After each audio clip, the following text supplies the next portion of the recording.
Hello, and welcome to the video on reincarnation. Reincarnation is a word that may have different meanings to different people. Although most would agree that it has the general meaning of being reborn into a new and different body sometime after one makes the transition from this life. The similarity of different people's understanding of reincarnation often ends there. Many people, especially many of those brought up under the tradition of so-called Western thinking, believe that there's no such thing as reincarnation. They believe that we're born once, that we die once, and that this is the end of our total existence on the physical plane. Others believe that reincarnation means that we may return in the body of a lower life form after death as a human being. Perhaps we'd return as a cow or as a monkey or some other similar life form. Still others believe that there is so much to be learned from our life experiences on this physical plane and the lessons of life that are associated with these life experiences, that it's impossible to learn all that we need from a single lifetime or incarnation here.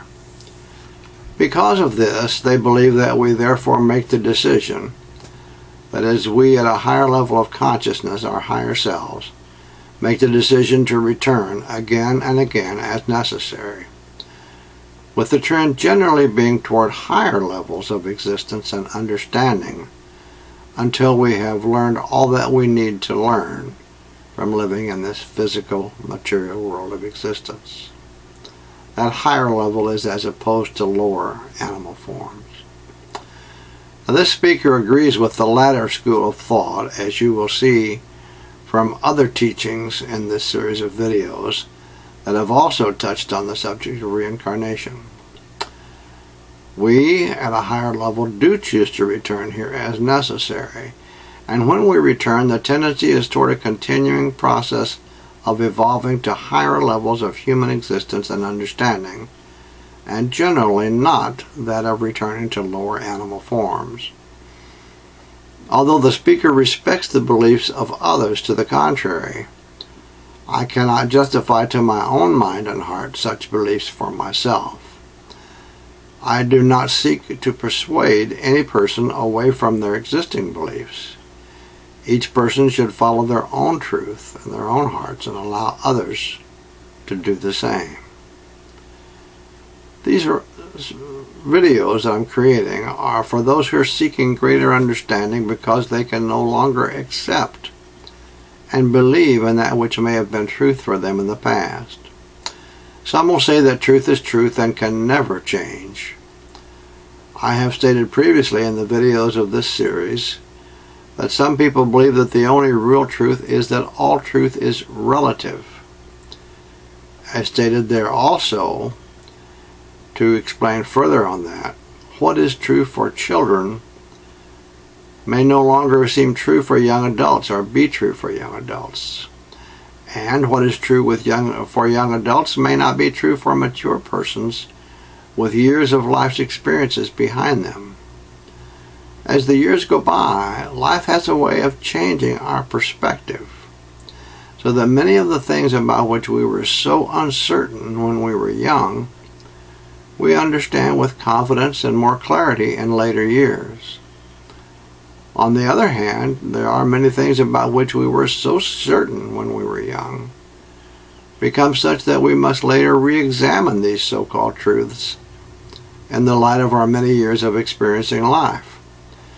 That which is truth to us when we are young may not hold up as truth under a brighter light from the scrutiny of additional years of living as we grow older and as we gain in our experience and in our understanding of this life.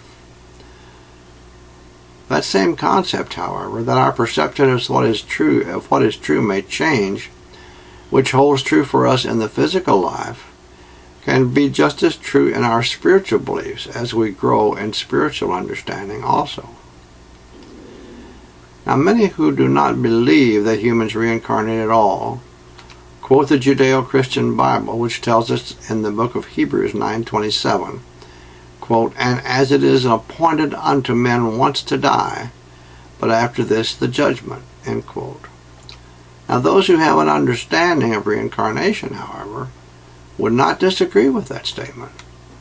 No one returns here in the same physical body to relive the same existence that they've just completed.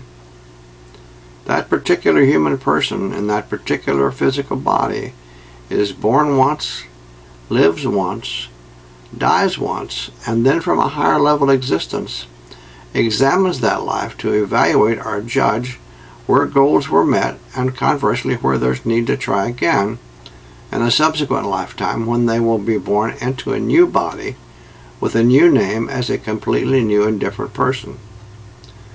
It has been said that parts of the Judeo-Christian Bible did at one time contain numerous references to reincarnation, but that those which could be recognized as such were removed by rulers in the past who had the power to do so. Some say it was done because a certain ruler or his wife didn't believe in reincarnation. Some say it was done so that the ruler could maintain greater control over the people through their religious beliefs. Others think that perhaps it might have been a bit of both. We may all have our own opinions.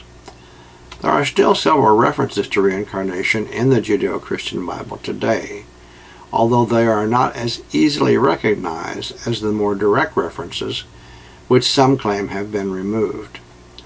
For example, it was customary in the time and the society within which the Master Jesus lived for the people, knowing and accepting of the doctrine of reincarnation, to speculate among themselves about the past identities of teachers and avatars. It was with that knowledge that the Master Jesus asked his disciples in Mark 8:27, "Whom do men say that I am?" That's quite a question. Those today who do not accept reincarnation as a possibility nevertheless have no problem with the fact that the initial responses given as an answer to his question made references to persons who had already left this life. In another example, this time in John 9:2, the Master Jesus was asked by his disciples about a nearby man who had been born blind. They asked whether the man had been blind since birth because of his own sins or because of the sins of his parents. Remember, as we sow, so shall we reap. As many of you probably know, the Master Jesus was not at all hesitant to rebuke his disciples when he found them to be in error. Please note that if the man was blind from his birth, how could he have been born blind because of his own sins, unless those sins had come from a previous incarnation? The Master Jesus, if there had been no such thing as reincarnation, would not have let such a serious oversight on their part pass without correction. However, he did not rebuke them, but simply explained that this particular man did not meet the normal rule of criteria for such things, but was an exception, who had been born blind so that the power of God might be made manifest through him. He, Jesus, then healed that man. Some may quote what they feel are additional examples, but for this speaker, these are sufficient to give the general idea. There have been, and I suspect still are, a number of well-known persons in the so-called Western world who believe in reincarnation. Although there may have been only a few of them who talked or wrote openly about such beliefs, the idea did appear from time to time in the past. This speaker believes that the following is such an example. It's the epitaph of Benjamin Franklin, a man who played a significant role in the establishment of the United States of America. Young Franklin wrote the epitaph himself when he was 22 years of age. Now later in life, however, he decided that the simple inscription, Benjamin and Deborah Franklin, 1790, be used instead. But the original epitaph, however, read as follows. The body of B. Franklin, printer, like the cover of an old book, its contents torn out and stripped of its lettering and gilding, lies here food for worms.